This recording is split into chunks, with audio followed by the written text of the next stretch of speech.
Hi everybody, welcome to or back to my channel. Today I'm going to be taking you back to my garden and I'm going to be showing you how I prune and support my tomato plants. I use a method of support called single stemming, and this has been an absolute game changer for me, especially in a small space. My garden beds are about 6 feet across. Tomato plants, they say, roughly should have 18 to 24 inches in between them, and so before discovering this method I could really comfortably put 3 plants in there, and even sometimes that was not working out as well. And what I used to support them with are kind of your standard tomato cages, and I see a lot of people still using those, and I think that those work fine in certain situations.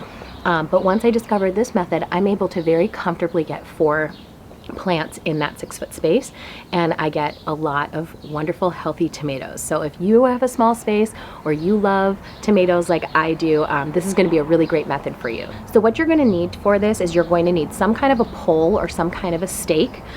You're going to need some kind of cord, an elastic cord. I got this at the Dollar Tree, and it's just kind of a standard elastic cord. I got it in the craft section. You could also use something like this, which is garden tape. You can get this at any standard garden center or like a big box home improvement store. This is really, really readily available and pretty inexpensive. What you're looking for is something that has a little bit of give. You don't want to use something like a zip tie or like, you know, those wire ties that come on like bread or anything like that, because they're not going to have as much give, and if you run into a rainstorm or high winds or anything like that, you do run the risk of your stems snapping because you are going to be securing them to that stake. So that's why you want something with a little bit of give. You're also going to need a pair of garden shears, and you're going to need a healthy tomato plant, and that's it. All right, let's head on back to the garden and I'll show you how to do this.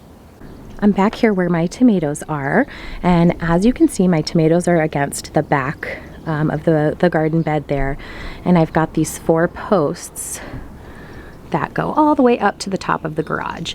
So these are the posts that I'm going to be tying the tomato plant to. I'm going to be securing it to that because basically what I want to do is I want to train it to grow up this post.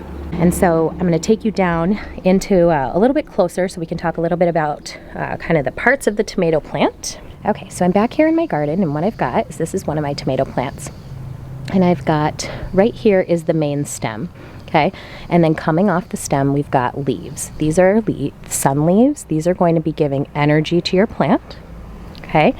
And then as we travel up this main stem, in between this leaf and the stem, we've got this guy, and what this is called a sucker. This is basically like another full tomato plant that will produce its own set of leaves, its own set of flowers, and its own set of fruits. When you are single stemming tomatoes, you are going to want to be removing these, so I'll show you how to do that in a minute, but I just did want to point that out. And then we come up and travel along the stem, and then right here is our first set of flowers. This is going to be our first set of fruit.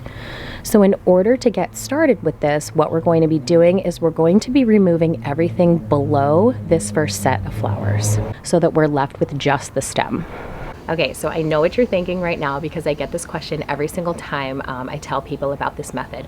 And the first thing that they say is, well, if you said that one of those sucker plants is going to be its own tomato plant, and you said it's going to have its own set of leaves and its own set of flowers and its own set of fruits, so if I'm removing those off of this plant, I'm going to get less fruit on my plant, right?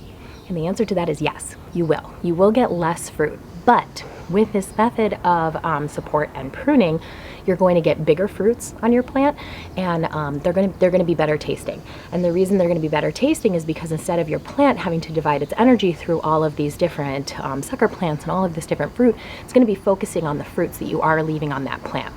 So if you don't decide to do this method, it's not that your tomatoes are going to taste bad. You're still going to have delicious tomatoes. They're still going to taste homegrown. They're still going to be great. But as an example, one of the varieties that I grow back there is called a Dr. Witchy. And those are big slicer tomatoes. And so I might only over the course of a season get 20, 25 fruits off that plant, but every single one of those fruits roughly is about 1.5 pounds, sometimes more. So I'm still kind of getting a ton of tomatoes, right? I'm still getting 30 plus pounds of tomatoes off one plant. It's just less fruit. So you kind of have to make the decision if you want quantity or if you want bigger fruits. And for me, being in a small space, it's worth it for me to sacrifice a little bit of the quantity to get another variety of tomato back there. So kind of give and take, but I love this method. It still produces, I still get pounds and pounds and pounds of tomatoes. I still have plenty to freeze. I still have plenty to give away. I still have plenty to, you know, make salsas and can and all of that. So I don't feel, for me and my needs, that this is at all a detriment. I actually feel it's been a huge benefit because, like I said, instead of putting 2 or 3 varieties of tomato, I'm able to comfortably get 4 back there. Okay, so I'm gonna get ready to tie this plant up to its support post here. So again, what I wanna do is I wanna follow up the stem, make sure I'm going up the main stem. I wanna find that first set of flowers, and I'm gonna be removing everything below that first set of flowers. Okay, so I'm gonna come in here. I'm actually just gonna pinch this sucker plant off. Actually, no, it's in there pretty good. I'm gonna cut it. I'm gonna trim this leaf, and like I said, this is going to look very drastic. It is going to seem very, very scary, but the reason why you want to remove all of these leaves at the bottom is you want to make sure that this plant is getting really good and adequate airflow. You don't want any of those leaves touching the ground. That's what's going to cause kind of a lot of disease, or it can cause some problems, pest problems and things like that. So this is going to allow for a lot of really great adequate airflow. And I'm going to come in here and tie. Now, like I said, I know this looks really, really drastic, but tomato plants, they grow roughly about a foot every week or so. So there, it will be no time at all before this guy is putting out additional leaves. And as this grows up this post, you're going to want to support it roughly about every foot or so.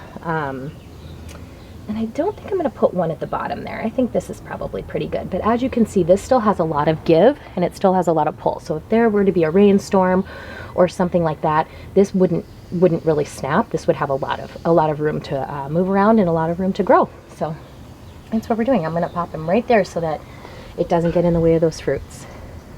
Okay, so when all is said and done, this is everything that I removed, which as you can see is quite a bit. So again, this is a drastic process up front, but will end up much better in the long run. And then this is what my plants look like right now. So as you can see, there are no leaves touching the ground. There's a lot better, more adequate airflow here.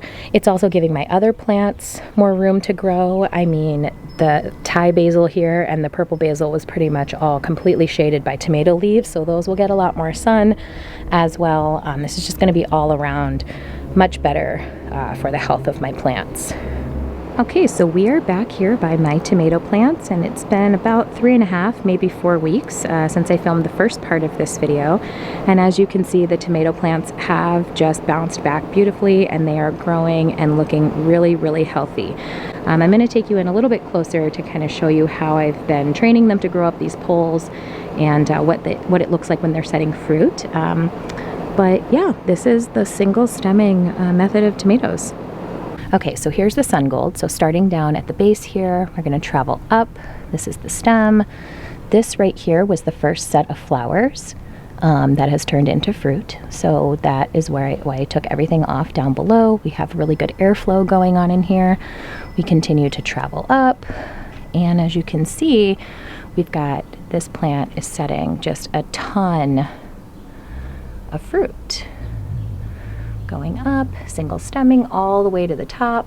We've got all of these, and then even up to the top.